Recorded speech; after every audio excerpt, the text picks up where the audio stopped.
Nós vamos então fazer uma pequena introdução. Nós temos aqui a Igreja do Senhor reunida.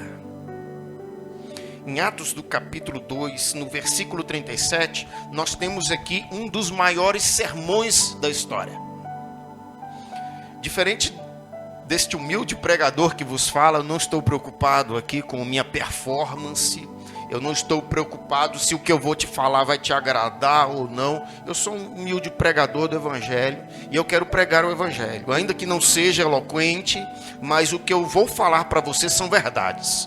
Verdades das Escrituras, que eu faço questão que você esteja com a sua Bíblia aberta, que você anote, que você confira, que você pergunte para o seu pastor depois. Porque o poder não está em mim, o poder está na palavra.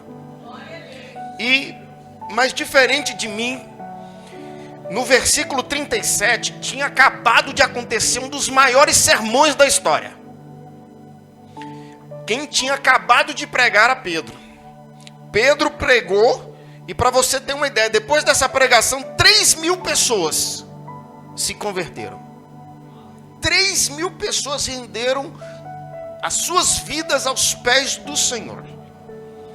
Mas o que Pedro falou nessa mensagem? O que tinha acontecido antes? Meus irmãos, Jesus Cristo tinha acabado de ser ressuscitado e de ser assunto aos céus. Nós estamos aqui exatamente 50 dias depois da morte de Jesus. Jesus Cristo morreu, ressuscitou, e aí então ficou aparecendo para os discípulos por 40 dias, anunciando o quê? Reino de Deus. Falando sobre o reino de Deus, como o reino de Deus era, o que precisava de acontecer, o que eles precisavam fazer, qual era a missão deles.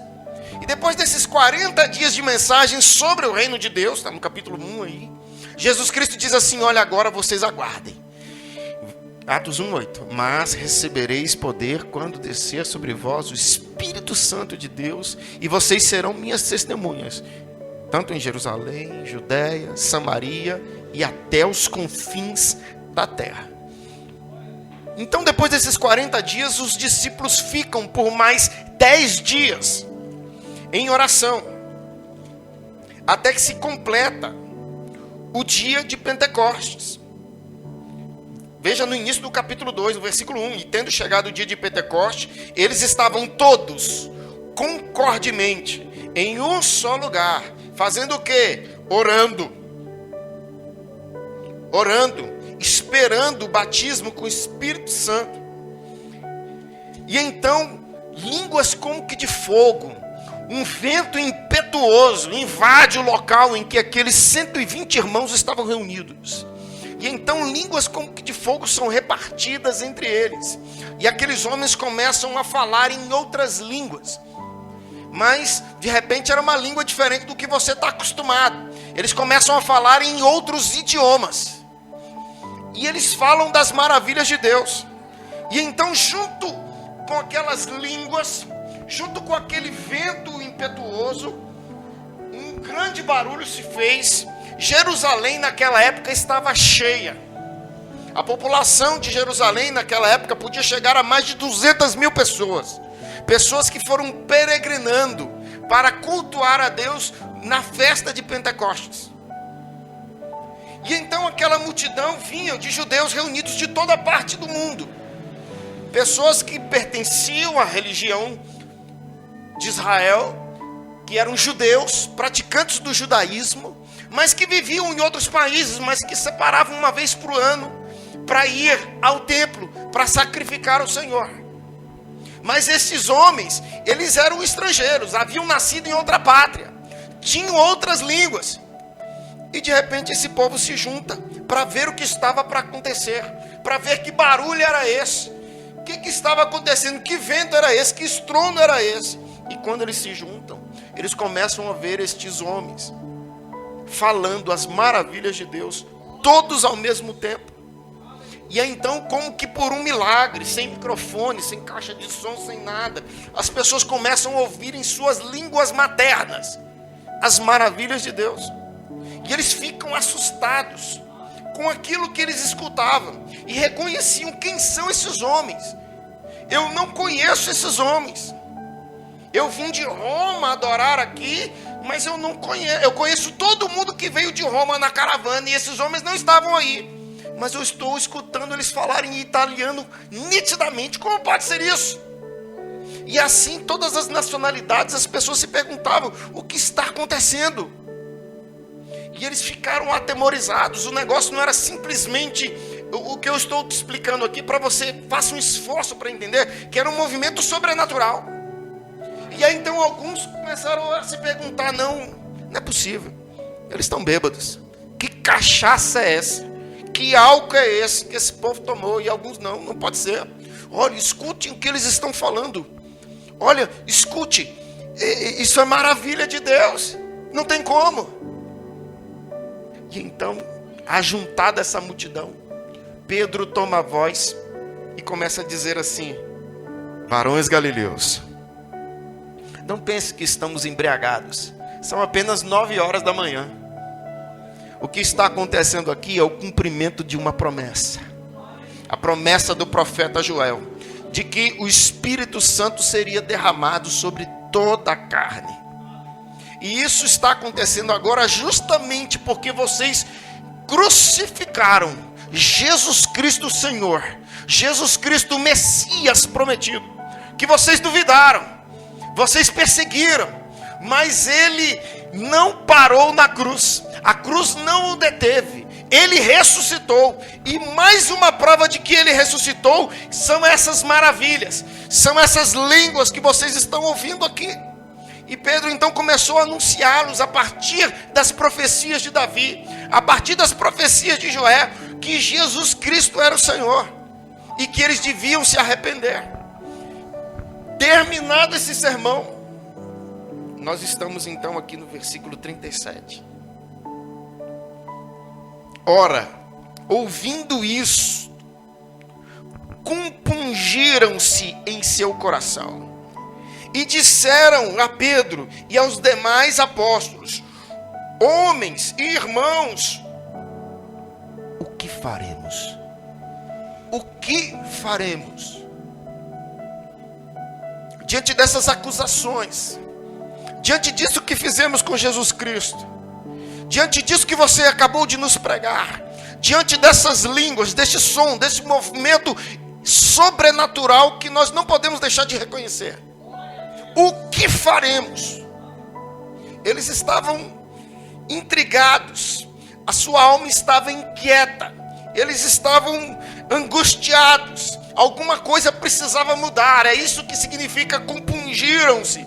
Eles estavam sentindo que precisavam fazer alguma coisa. E diante dessa pergunta, o que faremos? Versículo 38. Então disse-lhes Pedro: arrependei-vos e seja batizado cada um de vós em nome de Jesus Cristo para a remissão dos pecados, e recebereis o Espírito Santo, porque a promessa é para vós e para vossos filhos e para todos os que estão longe, todos quantos o Senhor nosso Deus chamar. E com muitas outras palavras ele testificava e exortava, dizendo: salvai-vos desta geração perversa. E eles continuaram firmemente na doutrina dos apóstolos, e na comunhão, e no partir do pão, e nas orações. E eles perseveravam firmemente na doutrina dos apóstolos, na comunhão, no partir do pão e nas orações. 4 elementos essenciais da vida cristã que eu gostaria de rapidamente falar com você hoje. 4 coisas que são fundamentais na vida de todo crente. O que as pessoas que foram cheias do Espírito Santo continuaram fazendo até o capítulo 2. Atos é apenas uma introdução do livro. Se você pegar Atos e ler numa sentada, você vai ver que até o capítulo 2, Lucas traça uma introdução do que ele começa a repetir a partir do capítulo 3. E aqui está uma introdução, um resumo bacana do que a igreja passou a fazer então. Que foram essas 4 coisas: doutrina dos apóstolos, comunhão, partir do pão e oração. 4 coisas que nós não podemos esquecer. 4 coisas que são elementares na nossa fé. 4 coisas que, por mais que chova prego, nós não podemos deixar de fazer e praticar: doutrina dos apóstolos, comunhão, partir do pão e oração. O mundo dá voltas. O mundo tem tomado alguns caminhos diferentes. Mas eu quero dizer para você, meu irmão, nessa noite, essas 4 coisas não mudaram. São coisas essenciais para a sua fé cristã. Vamos dizer todos juntos? Doutrina dos apóstolos, comunhão, partir do pão e oração. E oração. Querido, você não pode prescindir dessas coisas. Todos os homens cheios do Espírito Santo, esse movimento começa com os 2 apóstolos, depois vai para outros homens de Deus, como Filipe, como Estevão, como Paulo, mas todos eles perseveravam na doutrina, na comunhão, no partir do pão e na oração. É simples. Vida cristã é só isso.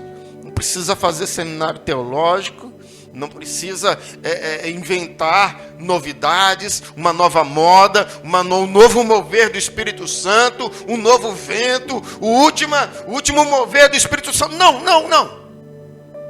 O Espírito Santo é o mesmo, e o que ele requer de nós ainda é a mesma coisa: doutrina, comunhão, partir do pão e oração.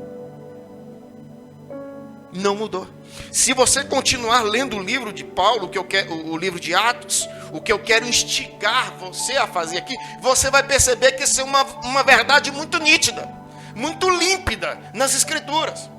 Por muito tempo eu aconselhei essas coisas sem saber que isso era bíblico, mas é totalmente bíblico. A doutrina dos apóstolos, eles não tinham a Bíblia como nós tínhamos hoje. Eles não tinham. Eles tinham o quê? Eles tinham as pessoas autorizadas por Jesus. Pessoas que caminharam com ele durante 3 anos. E que se encarregaram de eternizar as suas palavras. Que se encarregaram de escrever tudo o que Jesus Cristo tinha feito. E se encarregaram então de liderar a igreja, fazendo a vontade do seu mestre. A doutrina dos apóstolos nada mais é do que a Bíblia. A palavra do Senhor. A doutrina dos apóstolos, lá no capítulo 13 de Atos, começa a ser chamada de doutrina do Senhor. Doutrina do Senhor.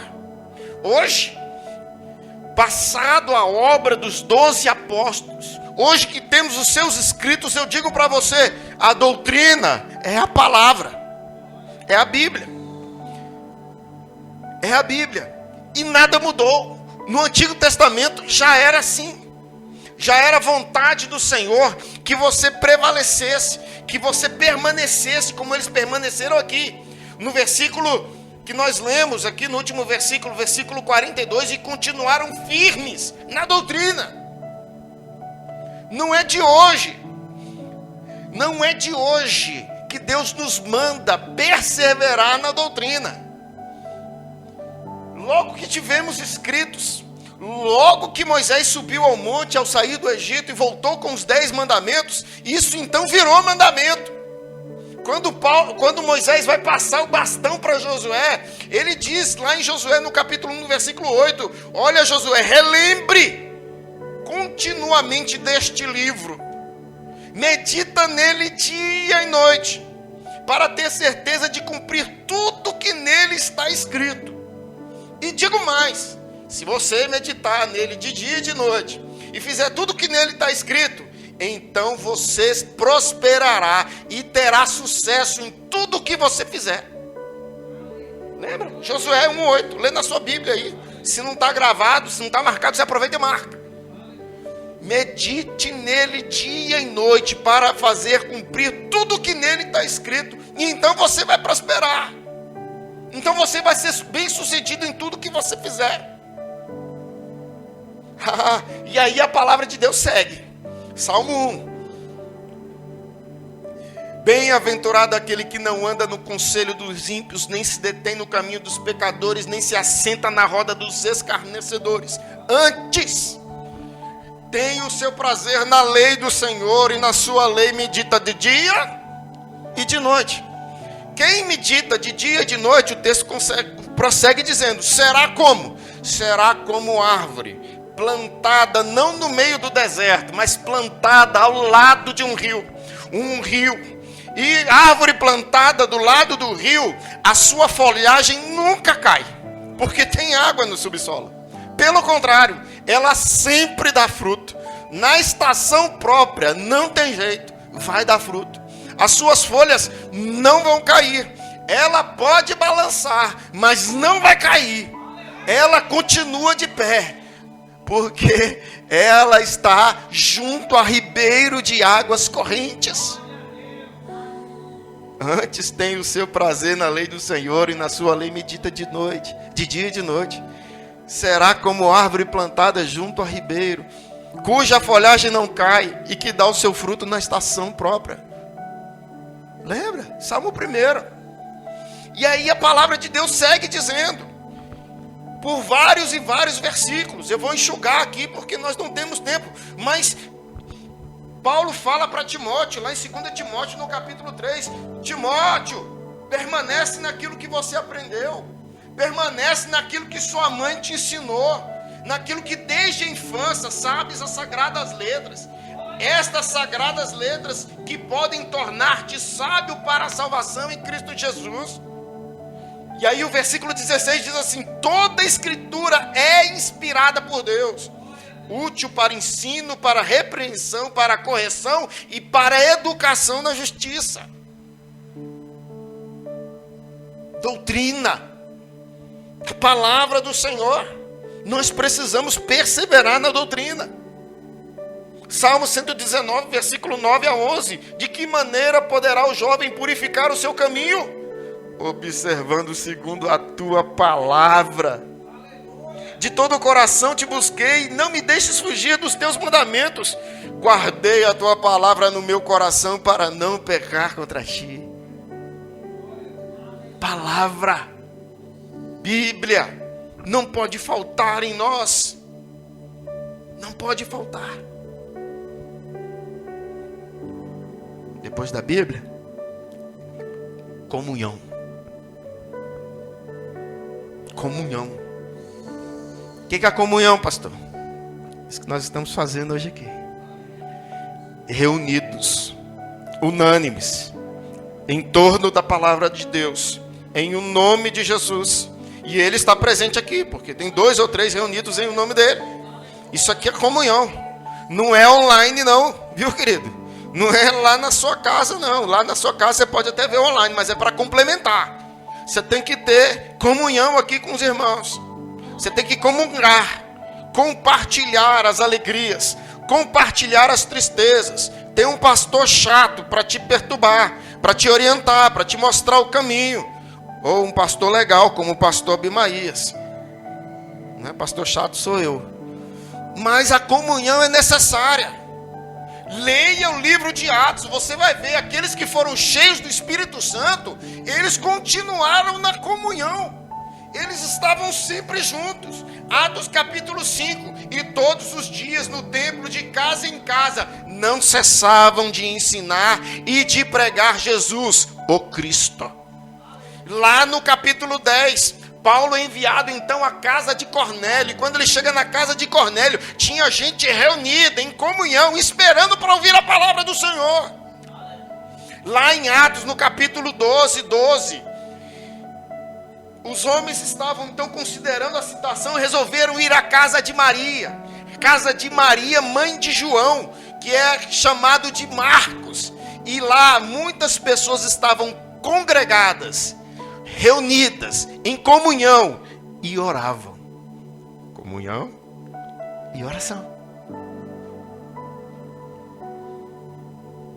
Em Atos no capítulo 20, já temos uma igreja formada por Paulo. Paulo está pregando, a igreja está em comunhão desde de manhã até de noite. De noite uma pessoa dorme no culto e cai da janela, e Paulo tem que ressuscitar ele, mas eles ficaram em comunhão lá o tempo todo.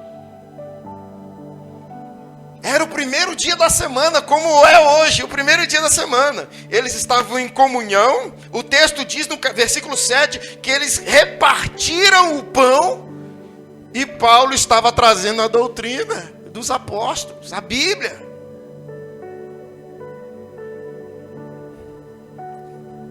Doutrina, comunhão, oração. O livro de Atos é um livro que começa com oração. Em Atos, no capítulo 1, versículo 14, Jesus Cristo acabou de ser assunto aos céus. Aqueles homens tiveram aquela visão de Jesus Cristo subindo nas nuvens. E então, a partir do versículo 14, a Bíblia diz que aqueles irmãos perseveravam unânimes em oração. No capítulo 3, que é logo depois dessa mensagem aqui de Pedro, no outro dia, 3 horas da tarde, o que Pedro e João foram fazer? Foram ao templo para orar. No caminho do templo eles ressuscitam um paralítico lá. Mas você vê que a bênção desceu. Num dia eles foram cheios do Espírito Santo. No outro dia eles já estavam indo para a igreja. Orar de novo. Comunhão de novo. Eles eram cheios do Espírito Santo.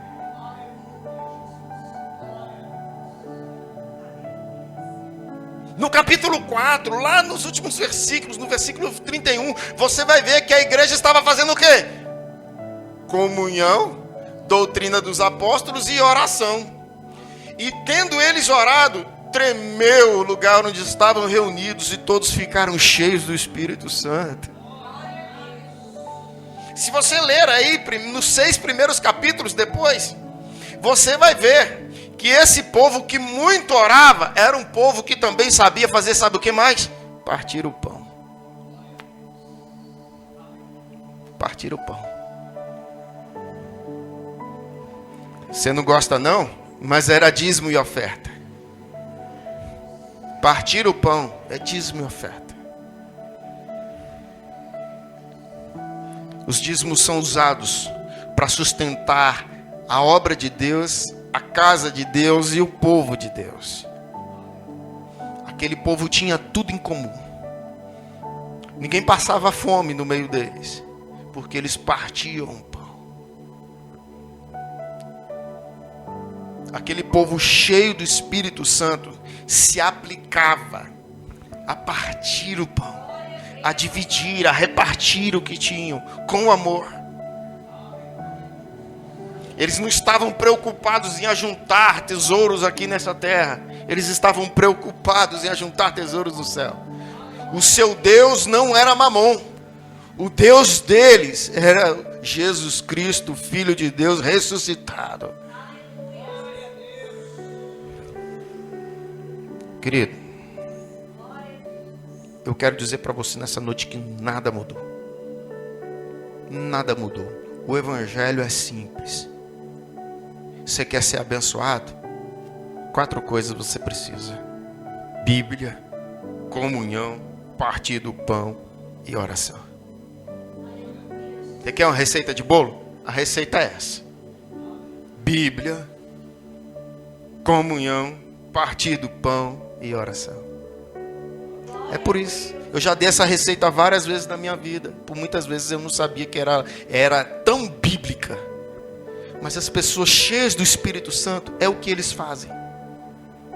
E aí, meu irmão, eu quero dizer para você, não importa qual seja o seu problema, pastor, eu estou com um problema psicológico. Ô irmão, você está lendo a Bíblia? Você está em comunhão? Você está partindo pão? Você está orando? Pastor, eu estou com um problema com meu filho está preso, meu filho está com uma dificuldade, está rebelde, está dando trabalho e tal. Você está lendo a Bíblia? Você está orando? Você está tendo comunhão? Você está partindo o pão? Pastor, eu estou com enfermidade, um problema muito sério, e estou entre a vida e a morte. Está em comunhão, vaso? Você está lendo a Bíblia? Você está partindo o pão? Você está orando? Percebe? Não sei. Com certeza você já ouviu essa receita do seu pastor. Irmão, tem que ler. Você está lendo a Bíblia? Eu estou precisando de arrumar um emprego, pastor. Você está lendo a Bíblia? Você está orando? Você precisa vir mais na igreja. Você precisa partir o pão. E aí parece uma panaceia, né? É uma panaceia mesmo. É bom para tudo. Não tem aquelas raizadas, né, que o pessoal fica anunciando na feira aí. Eu sei que tem. Cura tudo. É bom para rinite, sinusite, artrite, bursite. Tudo que quanta coisa não tem? Pois é. A nossa receita de bênção é essa. Doutrina, partir do pão, comunhão e oração. Pastor, não está dando certo. Aumenta a dose. Aumenta a dose do remédio que vai resolver sim. Eu garanto para você. Está escrito na palavra. Está escrito na palavra. Ora mais. Lê mais a Bíblia. Tenha mais comunhão. Parte mais o pão. Vai dar certo. Vai dar certo. Medita nesse livro aqui, ó, de dia e de noite. Você vai ter sucesso. Você vai prosperar no seu caminho. Você vai ser uma árvore do lado de um ribeiro. Pode até balançar, mas não vai cair não. Vai dar fruto. Na hora certa. Vai dar fruto.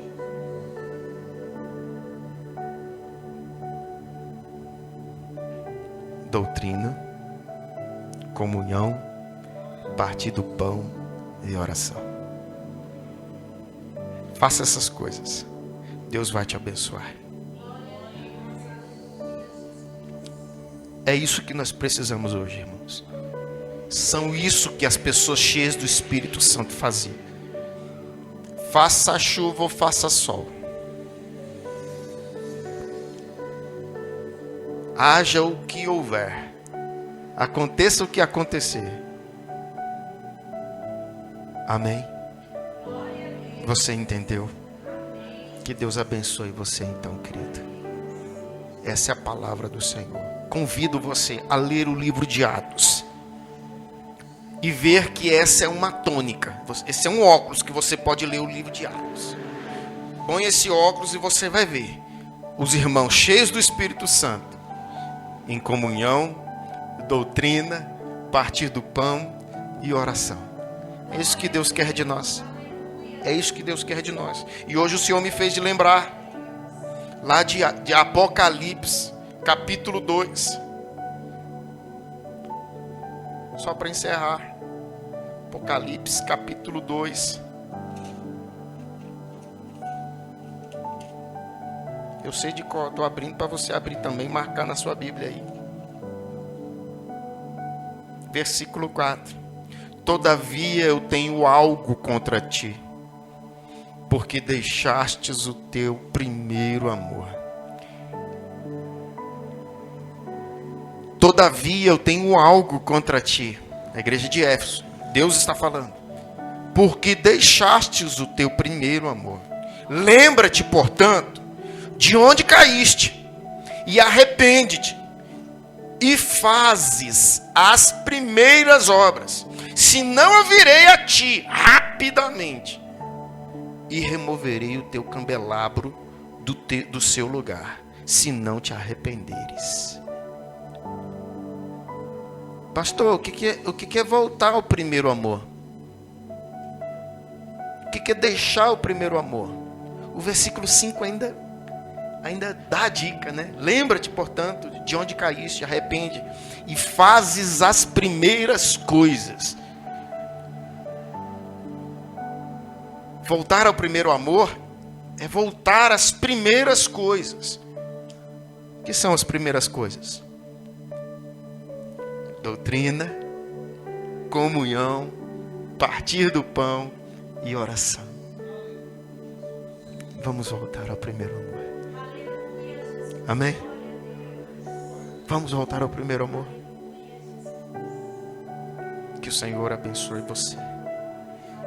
Que o Senhor toque no seu coração. Te mostre que essas coisas são verdades límpidas, essenciais da fé cristã. E que a sua graça seja manifestada sobre as nossas vidas. Em nome de Jesus. Amém.